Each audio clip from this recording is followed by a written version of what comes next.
Hi guys, I'm back again today with another reaction video, and today we are reacting to 8 things you probably didn't know about NASCAR. Probably, not even probably, I definitely don't know any 8 things that will be mentioned here. I think I wouldn't know. Anyways, before we start, don't forget to subscribe if you haven't already. Click that bell button to get notified whenever I do upload a video. So let's check this out. It's cold.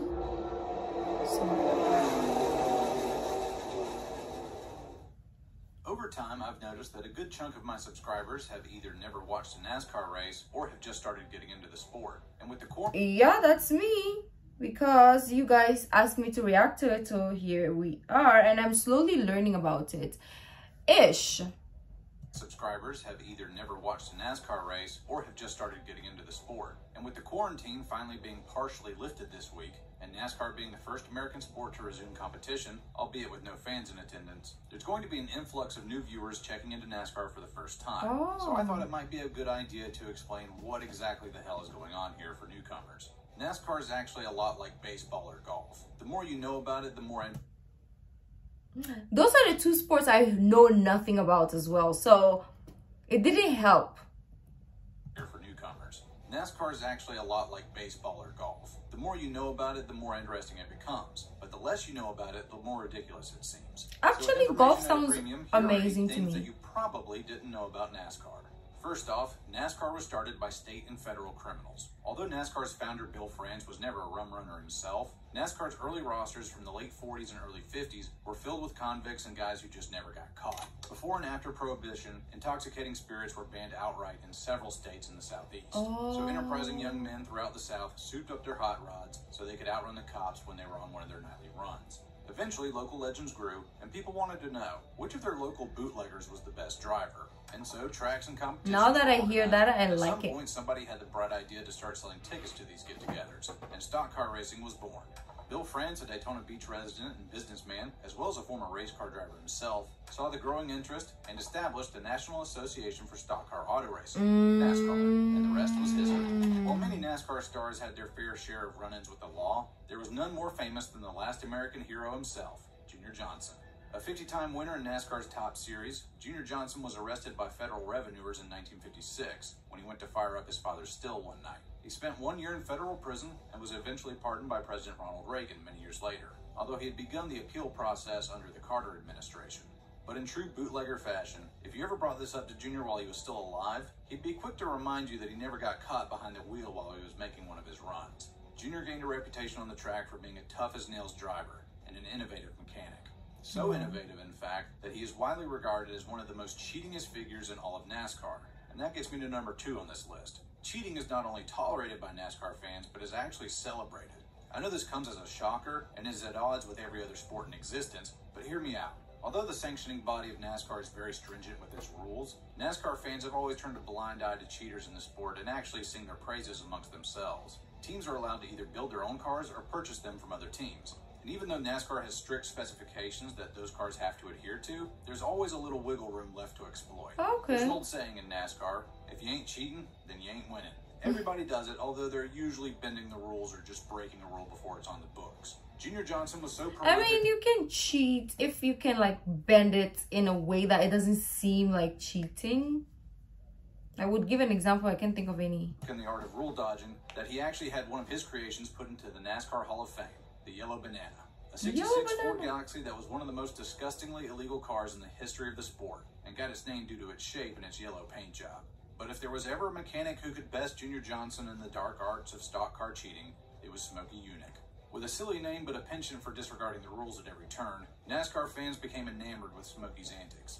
He did anything to get a leg up over the competition, making his engines too big, mounting the bodies too far forward on the frame, increasing the size of the fuel tank, and when officials became wary of that, they mandated the size of the fuel tank to 20 gallons. But Smokey then just made the fuel line wrap around the car, which squeezed an extra gallon or two out of the limit set in place. And in one famous example, Smokey had his fuel tank seized by NASCAR tech inspectors, saying that it was too large and he had a total of 10 infractions that needed to be changed. They had pulled the fuel tank out of the car as extra punishment, thinking that Smokey would have to push the car back to the garage. But instead, Smokey just jumped in the car, cranked it up, still with no fuel tank in it, and drove it back to his crew while shouting at the officials, "Make that 11 things." True to his name, Smokey fogged up the lines between right and wrong. And even to this day, this proud tradition of rule bending is still alive in NASCAR. As recently as 2018, during the Flexgate scandal, Stewart-Haas racing cars had manipulated the bracing on the rear window to give way at high speeds to direct more airflow towards the spoiler. An exploit famously found out by NASCAR Reddit. Being as there was no rule in place to brake at the time, NASCAR let the wins by Stewart-Haas stand, but said that anything of the like found going forward would be dealt with harshly, as teams found out the hard way later. The Stewart-Haas team of cars beat the law at the time, but that actually leads to the question, wait, there are teams in NASCAR? Well, yeah, number 3. NASCAR is a team sport. One team owner might expand his stable from 1 car to include 2, 3, or even 4 cars, the maximum allowable as of right now. You can do that? Different drivers with different crew chiefs. So, for example, let's say, what's this? Shell can have like 4 drivers. Oh. I see the moon. The maximum allowable as of right now. Piloted by different drivers with different crew chiefs who prepare the cars, these teams share information and discoveries, but still prepare their cars independently according to the preferences of the drivers. Sometimes this leads to friendly and not so friendly competition in-house, which may or may not have beneficial effects on the teams. It's all dependent on the chemistry of the people involved. So the owner of the entire operation has to manage his personnel accordingly. Just as important as the team of mechanics are the pit crew members, who service the car during the actual race. These fearless men, plucked from the rosters of professional and collegiate athletic programs, brave the chaos of pit road and change tires and put new fuel in the car, all while making so this part of the sport is also like a sport in itself, like this guys changing the tires, doing the fuel and all that stuff. It seems like a separate sport on its own as well. House of pit road and change tires and put new fuel in the car, all while making adjustments and repairs as dozens of other cars and teams are all doing the same thing on pit lane. Under ideal conditions, a NASCAR pit crew can change 4 tires, top off fuel, and make adjustments to the car in less than 14 seconds. And yes, sometimes accidents do occur and they get hurt. But thanks to safety regulations and the skill of other drivers out there on pit lane. Do you want me to check out pit stop? I don't know what it's called. I'll just call it a pit stop. A pit stop accident or something. Oh, if you realize on my channel, I don't react to the crashes anymore and those things because I'm like, I go through a lot of physical pain while I was reacting. So that's why it's kind of like minimal. Incidents are few and far between. The pit crew members are the athletes that make the team the best they can be on race day. But what about the guys behind the wheel piloting the race car? Oh, Pepsi. It's Christmas. Happy Merry Christmas. That gets us to number 4. Almost. Yes, the drivers are athletes. It takes a special type of crazy to hop into a metal coffin wearing a fireproof suit and swing a car around at 200 miles an hour.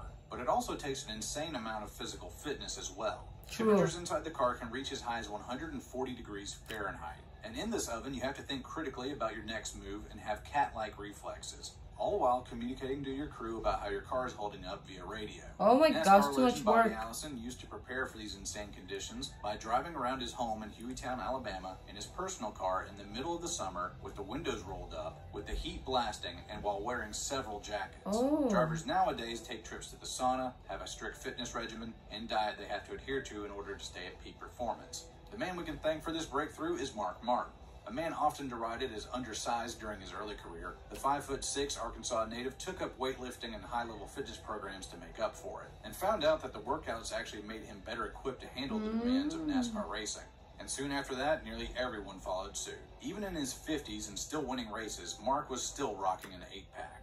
Wait, Mark Martin was still winning races in his 50s? Yep, that gives us number 5 on the list. NASCAR drivers can have incredibly long careers. Of course. The average successful NASCAR driver will make his first starts in his early 20s and will retire in his mid to late 40s. Some drivers even go beyond this. In 1992, Harry Gant set the record that still stands today as the oldest driver to ever win a NASCAR race at 52 years old. Mark Martin got close in 2009 at age 50, but no driver has challenged the throne since. And to give you some perspective, if the youngest driver to ever win a race, Joey Logano, who got his first win at the age of 19 in 2009, beat Harry Gant's record, we would have to wait until 2043. Current drivers span all age groups and backgrounds. Joey Logano from Connecticut will turn 30 this year. His teammate Ryan Blaney is 26 and hails from Ohio. And one of the best in the business right now, Kevin Harvick from Bakersfield, California, is 44 and has just signed a multi-year contract extension. Hey, maybe he'll be the one to take hands crown. Okay, so we've covered the who, the what, and the why of NASCAR. Yeah. But as you sit down to watch the race, what should you be keeping your eye on? Yes, there's daring, death-defying moves and beating and banging action happening every so often. I want to know this. What keeps NASCAR crazies such as myself glued to the TV for the entire duration of the race? Exactly. Number 6, it's all about strategy. Most NASCAR races are between 400 and 500 miles long. And as you probably guessed, you have to stop for tires and fuel along the way. But when do you do it? Your tires will wear out faster the harder you push them. So do you just take it easy and make up time in the long run? Or do you push it now and end up losing time as the race goes on? You need to make it to the front in order to win, but when and how you do this matters in the grand scheme of things. Helping the driver and the crew work this out and masterminding the whole plan is the crew chief. He oversees the whole operation and decides what adjustments to make to the car. I didn't even know there was behind the scenes. I was thinking it's just the people who change the tires and the driver. End of story. But there's more people like letting you know what to do. Like, hey, it's time for you to change the tires or do this or do that. Okay, makes more sense. The driver's inputs over the radio. He also makes suggestions to the driver on how hard to push the envelope. Some drivers like their crew chief to handle the mental heavy lifting. Others prefer to run at their own pace and just let the crew chief worry about adjustments. Either way, pairing the right drivers with the right crew chief is crucial to ending up in victory lane at the end of the day. But there's one other guy in this conversation that we haven't talked about yet, the spotter. That gets us to number 7. Drivers can't actually see that much inside of their cars. Due to safety regulations, drivers are pretty much bolted into their seats and their head movement is very limited. So to help with this, drivers have spotters that communicate with them constantly, telling them where the other cars are out on. That is a headache. Imagine, this is basically like blindfolding someone and then telling them to drive and trusting somebody to tell you where to go and how fast to go. It's like, Ruky, okay, in 200 meters, turn right. And then I have to, in my head, know what 200 meters is. And if there's a car in front of me or at the back of me, oh, that is stress. But I like that there's so much factor that I didn't see as a first-time viewer. Because I was like, it's just guys riding in a car. Like, what is the fuss about it? They're just they're just driving fast and trying to get to the end line. Like, there's no excitement. It's just get to the end and that's it. But I didn't know there's so much more factor. So whoever suggested this, you are the guy, because definitely it makes more sense and it makes more, like, it gives more, you know, context to the sport that a lot of people would never understand. And I'm glad I do now ish, right? Still a little bit. So to help with this, drivers have spotters that communicate with them constantly, telling them where the other cars are out on the track, if there's a wreck up ahead, or what the leader is up to.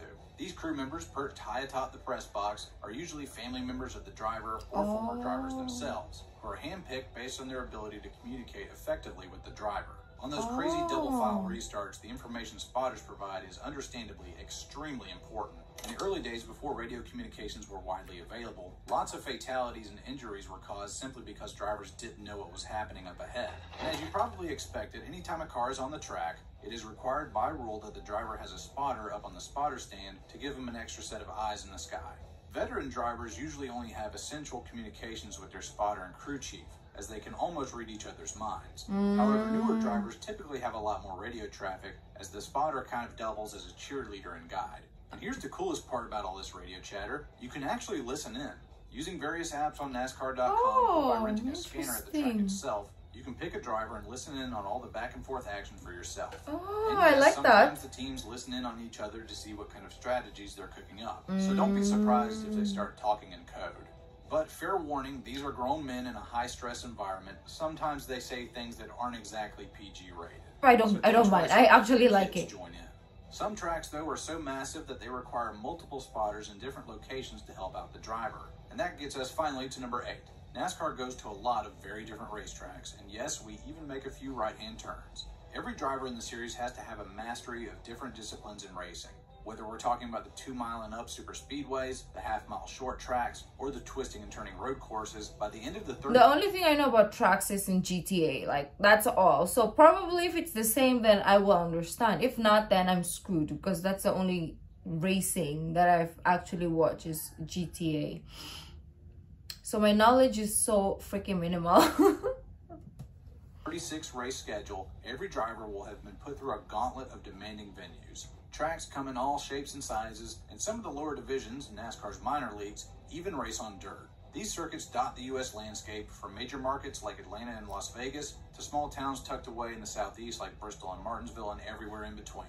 There are no away games, so to speak, in NASCAR, but with the vast majority of teams being located in North Carolina, having to pinball across the U.S. is a demanding effort in its own right, as hauler drivers will work around the clock driving a garage on wheels to and from each racetrack during the year. The crews and drivers will fly out to the track a few days before the race and spend hours running practice laps until they're finally happy with the car and move on to qualifying time trials to set the field, where the fastest driver starts at the front, also known as the pole position. I didn't even think of That this. about wraps it all up. 8 things you might not have known about NASCAR. Hopefully this video has shed some light on this weird, traditionally southern motorsport and given you a greater appreciation of these cars going around in differently shaped circles at unreasonably fast speeds. If you want to know more about the types of drivers that make NASCAR what it is, then you can check out my video on the 9 types of NASCAR winners here and in the description down below. Also, big shout out to Biodegradable, who edited this video for me while I've been busy at work. You can check him out also down in the description. I want somebody to edit my videos too. But yeah, I really appreciate NASCAR now. Is there more? Video for me while I've been busy at work. You can check him out also down in the description. Thanks for watching. I hope you found this video helpful, and until next time, y'all take it easy.